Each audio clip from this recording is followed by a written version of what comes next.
നിങ്ങൾ മാറുമ്പോ ചില ആളുകൾ നിങ്ങളെ വെറുക്കുന്നത് എന്തുകൊണ്ടാണ് എന്ന് നിങ്ങൾക്കറിയാമോ?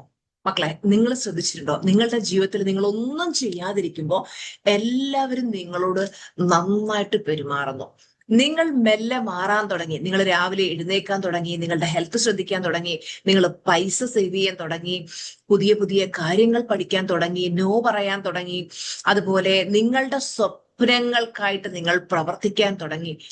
അപ്പോ ചില ആളുകള് അവരുടെ പെരുമാറ്റം തന്നെ മാറ്റുന്നതായിട്ട് നിങ്ങളുടെ ശ്രദ്ധയിൽ പെട്ടു തുടങ്ങി അല്ലെ. അതായത് ചില ആൾക്കാര് ചോദിക്കും, നിനക്ക് എന്തു പറ്റി, ഇത്രയും മാറേണ്ട ആവശ്യമുണ്ടോ, ഓ നീ ഇപ്പൊ വലിയ ആളായിപ്പോയി അല്ലെ എന്നൊക്കെ പറഞ്ഞ് നിങ്ങളെ ഇൻസൾട്ട് ചെയ്യുന്ന രീതിയിലൊക്കെ ചിലര് സംസാരിക്കും. അപ്പൊ നിങ്ങൾക്ക് തോന്നേ, ഞാൻ എന്ത് തെറ്റ് ചെയ്തു?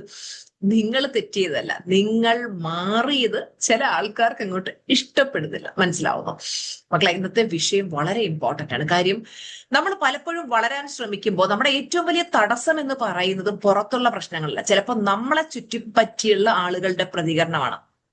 നിങ്ങൾ പഴയ പോലെ ഒന്നും ചെയ്യാതിരിക്കുമ്പോ അവര് കംഫർട്ടബിൾ ആണ്. പക്ഷെ നിങ്ങൾ വളരാൻ തുടങ്ങുമ്പോ ചില ആളുകൾ വളരെയധികം അൺകംഫർട്ടബിൾ ആകുന്നു. അതെന്തുകൊണ്ടാണ്? അത് മനസ്സിലാക്കാനായിട്ട് ഇന്ന് ഞാൻ നിങ്ങൾക്ക് അറേബ്യൻ നൈറ്റ്സിൽ നിന്നുള്ള ഒരു കഥ പറഞ്ഞു തരാം. ഒരിക്കൽ ബാസ്ര നഗരത്തിൽ യൂസുഫ് എന്നൊരു സാധാരണ വിളക്ക് നിർമ്മാതാവ് ഉണ്ടായിരുന്നു. അദ്ദേഹം വളരെ ദരിദ്രനായിരുന്നു. അദ്ദേഹത്തിന്റെ ഒരു ചെറിയ കട, ആ കടയിൽ പഴയ വിളക്കുകൾ റിപ്പയർ ചെയ്ത് അതിൽ നിന്നുള്ള ഒരു കുഞ്ഞു വരുമാനം കൊണ്ടാണ് അദ്ദേഹവും അദ്ദേഹത്തിന്റെ കുടുംബവും ജീവിച്ചിരുന്നത്. യൂസുഫിന് ഒരു സ്വപ്നം ഉണ്ടായിരുന്നു. ഒരു ദിവസം എനിക്ക് വലിയ ഒരു വർക്ക്ഷോപ്പ് ഉണ്ടാക്കണം. അദ്ദേഹത്തിന്റെ സുഹൃത്തുക്കൾ അദ്ദേഹത്തെ കളിയാക്കി, നീ ഒരു ചെറിയ വിളക്ക് കട നടത്തുന്ന ഒരാളല്ലേ, വലിയ ബിസിനസ് ഒന്നും നിന്നെ കൊണ്ട് പറ്റില്ല. നമ്മുടെ നാട്ടിൽ ആരും അങ്ങനെയുള്ളൊരു വലിയ കടയൊന്നും എന്താ പറയാ തുടങ്ങാനായിട്ട്, ഒരാൾ വലിയവനാകാനായിട്ട് ആരും അനുവദിക്കില്ല. അപ്പൊ യൂസുഫ് ഒന്നും പറഞ്ഞില്ല. അവൻ ഓരോ രാത്രിയും പുതിയ വിളക്കുകൾ ഉണ്ടാക്കാനായിട്ട് പഠിച്ചു, പുതിയ ഡിസൈൻസ് പരീക്ഷിച്ചു. ദൂരെയുള്ള നഗരങ്ങളിലെ ട്രേഡേഴ്സിനെ കാണാനായിട്ട് അദ്ദേഹം യാത്ര ചെയ്തു. ആദ്യഘട്ടത്തിൽ അദ്ദേഹത്തിന്റെ വിളക്കുകൾ ആരും വാങ്ങിയില്ല, പലരും നിരസിച്ചു. പക്ഷെ അദ്ദേഹം അത് തുടർന്നുകൊണ്ടേ. ഒരു വ്യാപാരി യൂസുഫ് നിർമ്മിച്ച ഒരു പ്രത്യേക ലാൻറ്റേൺ കണ്ടു. അദ്ദേഹം അത് അദ്ദേഹത്തിന്റെ നിന്ന് വാങ്ങിയിട്ട് മറ്റൊരു നഗരത്തിൽ കൊണ്ടുപോയി. അവിടെ കൊണ്ടുപോയപ്പോ അത് അവിടെ വലിയൊരു സക്സസ് ആയി. അല്പകാലം കഴിഞ്ഞപ്പോൾ യൂസുഫിന്റെ ചെറിയ കട വലിയ വർക്ക്ഷോപ്പായി മാറി, കച്ചവടം വർദ്ധിക്കാൻ തുടങ്ങി. സക്സസ് വന്നു കഴിഞ്ഞപ്പോ അവനെ പരിഹസിച്ചിരുന്ന ചില ആളുകൾ വീണ്ടും അവന്റെ അടുത്തെത്തി. അവരവനെ അഭിനന്ദിക്കാൻ തുടങ്ങി. ചിലര് പറഞ്ഞു, ഓ ഇവനെന്തോ ഭാഗ്യം കിട്ടിയതാണ്. ചില ആളുകൾ, ഓ ഇപ്പൊ വലിയ ആളായിപ്പോയി. യൂസുഫ് ചിരിച്ചുകൊണ്ട് അദ്ദേഹത്തിന്റെ ആ പഴയ ലാൻറ്റേൺ എടുത്ത് പറഞ്ഞു, ഈ വിളക്കിന്റെ വെളിച്ചം കൂടിയപ്പോ ഇരുട്ട് കൂടിയതല്ല, വെളിച്ചം കൂടുതൽ വ്യക്തമായി കാണപ്പെട്ടു. അദ്ദേഹത്തിന് മനസ്സിലായി താൻ മാറിയതല്ല പ്രശ്നം, തന്റെ വളർച്ച ചിലരുടെ ഇൻസെക്യൂരിറ്റി പുറത്തു കൊണ്ടുവന്നതാണ്. മക്കളെ, നിങ്ങളുടെ ജീവിതത്തിലും ഇങ്ങനെയുള്ള കാര്യങ്ങൾ സംഭവിച്ചിട്ടുണ്ടാവാം, അല്ലെങ്കിൽ എങ്ങനെ സംഭവിക്കാം. നിങ്ങൾ ചെറിയ സ്വപ്നങ്ങളുമായിട്ട് ജീവിക്കുമ്പോൾ എല്ലാവരും വളരെയധികം കംഫർട്ടബിൾ ആയിരിക്കും. നിങ്ങൾ വലിയ സ്വപ്നം കാണാൻ തുടങ്ങുമ്പോൾ ചിലർ ചോദിക്കും, ഇത്രയും വലിയ സ്വപ്നോ, നിനക്കിതൊക്കെ നേടാൻ പറ്റുമോ? നിന്നെ കൊണ്ട് ഇത് നടക്കില്ല. നിങ്ങൾ ഡിസിപ്ലിൻ ആയിട്ട് ജീവിക്കാൻ തുടങ്ങുമ്പോൾ, ഇത്ര ലൈഫൊക്കെ സീരിയസ് ആയിട്ട് കാണേണ്ടതുണ്ടോ, അല്ലെ നിങ്ങൾ ബൗണ്ടറീസ് വെക്കുമ്പോൾ നീ മാറിപ്പോയി, നീ വലിയ ആളായിപ്പോയി എന്നൊക്കെ പറഞ്ഞിട്ട് പറയാൻ തുടങ്ങും. നിങ്ങൾ വിജയിക്കുമ്പോൾ നിങ്ങൾക്ക് എന്തോ ഭാഗ്യം കിട്ടി എന്നൊക്കെയാണ് മറ്റു പലരും ചിന്തിക്കുന്നത്. അതായത് പലരും ഇങ്ങനെയൊക്കെ ആളുകൾ പറയുന്നത് കേൾക്കുമ്പോൾ വീണ്ടും ആ പഴയ വെർഷനിലേക്ക് മടങ്ങും. കാര്യം മറ്റുള്ളവരുടെ അപ്രൂവൽ നഷ്ടപ്പെടുന്നത് പലരെയും ഭയപ്പെടുത്തുന്ന ഒരു കാര്യമാണ്. Why do people react this way? ആളുകൾ എന്തുകൊണ്ടാണ് ഇങ്ങനെ റിയാക്ട് ചെയ്യുന്നത് എന്ന് ചോദിച്ചാൽ, നിങ്ങളുടെ മാറ്റം അവരുടെ കംഫർട്ട് സോണിനെ ഡിസ്റ്റർബ് ചെയ്യുന്നു.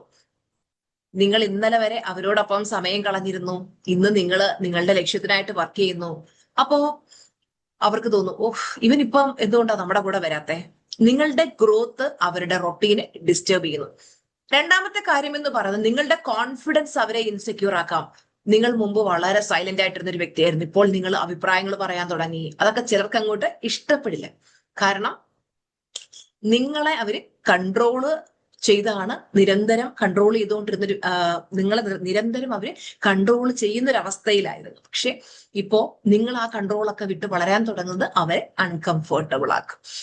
അടുത്ത മൂന്നാമത്തെ കാര്യം എന്ന് പറയാൻ, നിങ്ങളുടെ ബൗണ്ടറീസ് അവർക്ക് ഇഷ്ടപ്പെടുന്നില്ല. നിങ്ങൾ എല്ലാ കാര്യത്തിനും യെസ് പറഞ്ഞിരുന്നു, ഇപ്പോൾ നിങ്ങൾക്ക് പറ്റാത്ത കാര്യങ്ങൾക്ക് നിങ്ങൾ പറ്റില്ല എന്ന് പറയുമ്പോൾ നിങ്ങൾ ഒരുപാട് മാറിപ്പോയി എന്ന് അവരെ ചിന്തിക്കും.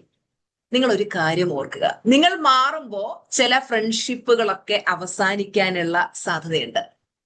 ചിലരുമായിട്ടുള്ള കോൺവെർസേഷൻസ് പറയാം, ചില ആളുകൾ നിങ്ങളെ മിസ്അണ്ടർസ്റ്റാൻഡ് ചെയ്യാം, നിങ്ങളത് വേദനിപ്പിക്കും. കാര്യം നമ്മൾ ഒരു സമയത്തൊക്കെ വളരെയധികം സ്നേഹിച്ച ആളുകളായിരുന്നിരിക്കാം അവര്. ചിലപ്പോൾ ഏറ്റവും കൂടുതൽ വിമർശനം നിങ്ങൾക്ക് വരുന്നത് ഏറ്റവും അടുത്ത് നിൽക്കുന്ന ആളുകളിൽ നിന്നായിരിക്കാം. അപ്പൊ നിങ്ങൾ ചിന്തിക്കും, ഞാൻ പഴയ പോലെ ആയിക്കഴിഞ്ഞാൽ ഈ ആളുകള് എന്നെ വീണ്ടും സ്നേഹിക്കുമോ? ഞാൻ ആ പഴയ വെർഷനിലേക്ക് മടങ്ങിയാൽ ആളുകൾ എന്നെ സ്നേഹിക്കുമോ എന്നൊക്കെ നിങ്ങൾ ചിന്തിക്കും. മക്കളെ, നിങ്ങൾ ആ നിങ്ങളുടെ ആ ഒരു പഴയ വെർഷനിലേക്ക് മടങ്ങിയാൽ നിങ്ങളുടെ പുതിയ സ്വപ്നങ്ങൾ എന്താകും? നിങ്ങളുടെ വളർച്ച എന്താകും? നിങ്ങളുടെ ഫ്യൂച്ചർ എന്താകും? മറ്റുള്ളവരുടെ അപ്രൂവലിന് വേണ്ടി നിങ്ങൾ നിങ്ങളുടെ ഫ്യൂച്ചറിനെ സാക്രിഫൈസ് ചെയ്യരുത്. നിങ്ങളെ വിമർശിക്കുന്ന എല്ലാവരും നിങ്ങളെ വെറുക്കുന്നവരായിരിക്കില്ല. ചില ക്രിറ്റിസിസം നമ്മളെ വളരാൻ സഹായിക്കും. അതുകൊണ്ട് ആരെങ്കിലും നിങ്ങളെ വിമർശിച്ചു കഴിഞ്ഞാൽ ആദ്യം നിങ്ങൾ നിങ്ങളോട് തന്നെ ഒരു ചോദ്യം ചോദിക്കുക, ഇതിൽ നിന്നും എനിക്ക് എന്തെങ്കിലും പഠിക്കാനുണ്ടോ? ചില ആളുകൾ നമ്മുടെ നന്മയ്ക്കായിട്ടായിരിക്കും ചില കാര്യങ്ങൾ പറഞ്ഞു തരുന്നത്. അപ്പൊ നമുക്ക് നമ്മുടെ നന്മയ്ക്കായിട്ടുള്ള എന്തെങ്കിലും ഉണ്ടെങ്കിൽ അതിൽ നിന്നും അതെടുക്കുക, ഇല്ലെങ്കിൽ അതിനെയൊക്കെ വിട്ടുകളയുക. എല്ലാ അഭിപ്രായത്തിനും മറുപടി പറയേണ്ട ആവശ്യമില്ല. ആൾക്കാർക്ക് പല അഭിപ്രായങ്ങളും ഉണ്ടാവും. അപ്പൊ നിങ്ങൾ ഇന്ന് ചെയ്യേണ്ട ഒരു ആക്ടിവിറ്റി എന്ന് പറയുന്നത്, ഇനി നിങ്ങളൊരു പുതിയ വെർഷനിലേക്ക്, മൈ ന്യൂ വെർഷൻ, ഒരു പുതിയ വെർഷനിലേക്ക് മാറുകയാണ്. 3 ചോദ്യങ്ങൾക്ക് നിങ്ങൾ ഉത്തരം എഴുതുക. ഒന്നാമത്തെ ചോദ്യം, ഞാൻ ഇനി നിർത്താൻ പോകുന്ന ആ പഴയ ഹാബിറ്റ് എന്താണ്? അല്ലെങ്കിൽ ഏതെങ്കിലും ഒരു പഴയ ഹാബിറ്റ് ഏതാണ്? രണ്ടാമതായിട്ട്, ഞാൻ തുടങ്ങാൻ പോകുന്ന ഒരു പുതിയ ശീലം എന്താണ്? മൂന്നാമത്തെ, എന്റെ ഗ്രോത്ത് തടയുന്ന ഒരു ഒപ്പീനിയൻ ഞാൻ ഇനി ഇഗ്നോർ ചെയ്യാൻ പോകുന്നു, അതെന്താണ്? അതിനുശേഷം നിങ്ങൾ കണ്ണാടിയുടെ മുന്നിൽ നിന്നിട്ട് നിങ്ങളോട് തന്നെ പറയൂ, ഞാൻ ഒരു മാറ്റത്തിന് തയ്യാറാണ്. എന്റെ വളർച്ചയ്ക്ക് എല്ലാവരുടെയും അപ്രൂവൽ എനിക്ക് ആവശ്യമില്ല. ഞാൻ എന്റെ മികച്ച വെർഷൻ ആയിക്കൊണ്ടേയിരിക്കും. ഇത് വെറുതെ പറഞ്ഞിട്ടിരിക്കരുത്. പറഞ്ഞതും അതായത് ഇത് വെറുതെ പറഞ്ഞാൽ മാത്രം പോരാ. നമ്മൾ ഇതൊരു അഫർമേഷൻ ആയിട്ട് റിപ്പീറ്റ് ചെയ്താൽ മാത്രം പോരാ, നമ്മൾ ആക്ഷനും എടുക്കണം. അതുപോലെ തന്നെ ഇപ്പൊ തന്നെ നിങ്ങൾ കമന്റിൽ രേഖപ്പെടുത്തുക, ഞാൻ അനുനിമിഷം മെച്ചപ്പെട്ടുകൊണ്ടേയിരിക്കുന്നു, ഞാൻ അനുനിമിഷം മെച്ചപ്പെട്ടുകൊണ്ടേയിരിക്കുന്നു, ഞാൻ അനുനിമിഷം മെച്ചപ്പെട്ടുകൊണ്ടേയിരിക്കുന്നു. മക്കളെ, നിങ്ങൾ വളരുമ്പോൾ എല്ലാവരും നിങ്ങളോടൊപ്പം നിങ്ങളുടെ ആ ഒരു ഗ്രോത്ത് ഇഷ്ടപ്പെട്ട് അതിൽ സന്തോഷിക്കണം എന്ന് നമുക്ക് വാശി പിടിക്കാൻ പറ്റില്ല. ചില ആളുകൾ നമ്മളെ മനസ്സിലാക്കില്ല, ചില ആളുകൾ വിമർശിക്കും, ചില ആളുകൾ നമ്മളെ വിട്ടുപോകും, ചിലർ വേദനിപ്പിക്കും. നമ്മൾ മനസ്സിലാക്കേണ്ടത്, അങ്ങനെയുള്ള ആളുകൾ നമ്മുടെ ലൈഫിൽ നിന്ന് കടന്നു പോകുന്നെങ്കിൽ പൊയ്ക്കോട്ടെ. നമ്മളൊരു നല്ല മനുഷ്യനായിരിക്കുക, നമ്മൾ ആരെയും ഹേർട്ട് ചെയ്യാതിരിക്കുക, നമ്മള് മറ്റൊരാൾക്ക് നിങ്ങളുടെ വെളിച്ചം അസ്വസ്ഥത ഉണ്ടാക്കുന്നു എന്ന കാരണത്താൽ നിങ്ങളുടെ സ്വപ്നങ്ങൾ ഉപേക്ഷിക്കേണ്ട യാതൊരു ആവശ്യവുമില്ല. മരത്തിന് വളരാൻ മണ്ണിൽ നിന്ന് പെർമിഷൻ വാങ്ങേണ്ട ആവശ്യമില്ല, അത് വളരും. അതുപോലെ നിങ്ങളും വളരൂ, പഠിക്കൂ, മാറൂ, വീണ്ടും വീണ്ടും വീണ്ടും ജീവിത വിജയത്തിനായിട്ട് വർക്ക് ചെയ്തുകൊണ്ടിരിക്കും. മറ്റുള്ളവരുടെ അപ്രൂവൽ നമുക്ക് ആവശ്യമില്ല.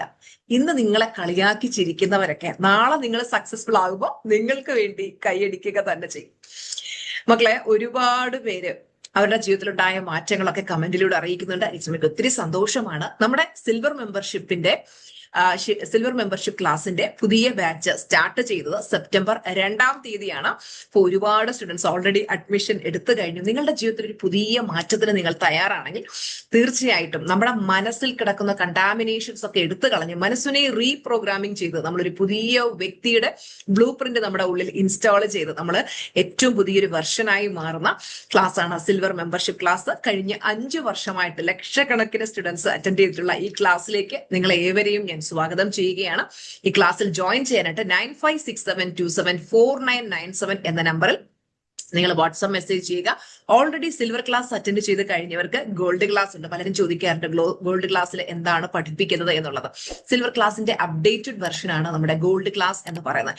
ഇന്നർ ചൈൽഡ് ഹീലിംഗ്, അതുപോലെ തന്നെ അഡ്വാൻസ് ഓപ്പണോ പ്രാക്ടീസുകൾ, ഹീലിംഗിനാണ് മെയിൻ ആയിട്ട് നമ്മൾ അതിൽ ഇമ്പോർട്ടൻസ് കൊടുക്കുന്നത്. ഒരുപാട് പേര് ലൈഫിൽ വിജയിക്കാൻ നോക്കുമ്പോഴും ഉള്ളിൽ ഒത്തിരി ഹീലാകാനുണ്ട്. അപ്പോൾ ആ ഒരു ഹീലിംഗ് സംഭവിച്ചു കഴിയുമ്പോൾ നമ്മളൊരു പുതിയ വ്യക്തിയായി മാറും. അതുപോലെ നമ്മുടെ വൈബ്രേഷൻ കൂട്ടാനുള്ള 101 മാർഗങ്ങൾ, അങ്ങനെ ഒത്തിരി കാര്യങ്ങൾ നമ്മൾ ഗോൾഡ് ക്ലാസ്സിൽ പഠിക്കുന്നുണ്ട്. പ്ലാറ്റിനം എന്ന് പറയുന്നത് ലൈഫ് ടൈം മെന്റർഷിപ്പ് ആണ്. ടീച്ചർ ജീവിതകാലം മുഴുവൻ നിങ്ങളുടെ മെന്ററായിട്ട് നിങ്ങളുടെ കൂടെ ഉണ്ടാവും. പ്ലാറ്റിനത്തിൽ പങ്കെടുക്കുന്ന ഓരോ സ്റ്റുഡൻസും 1 കോടി നേടി, 65 ലക്ഷം നേടി, 75 ലക്ഷം നേടി എന്നൊക്കെ സക്സസ് സ്റ്റോറി പറയുന്നത് നിങ്ങൾ കേൾക്കാറില്ലേ? അതായത് അവര് അടച്ച പൈസയെക്കാളൊക്കെ 75 ഇരട്ടി, 80 ഇരട്ടി, 100 ഇരട്ടിയൊക്കെ ഓൾറെഡി നേടിക്കഴിഞ്ഞ ഒരു ജീവിതകാലം മുഴുവൻ അവർക്ക് നേടാൻ പറ്റുന്നതിന് പരിധികളില്ല. അപ്പോ നിങ്ങളും നിങ്ങളുടെ ജീവിതത്തിൽ വിജയിക്കണമെന്ന് ആഗ്രഹിക്കുന്നുണ്ടെങ്കിൽ തീർച്ചയായിട്ടും നിങ്ങൾ ആഗ്രഹിക്കുന്ന ഒരു മെന്ററിനെ സെലക്ട് ചെയ്യാം. അവരോടൊപ്പം ഉള്ള ആ ഒരു ജേർണി കണ്ടിന്യൂ ചെയ്യുക. അപ്പൊ നമുക്ക് അടുത്ത വീഡിയോയിലൂടെ കാണാം. Bye bye, love you.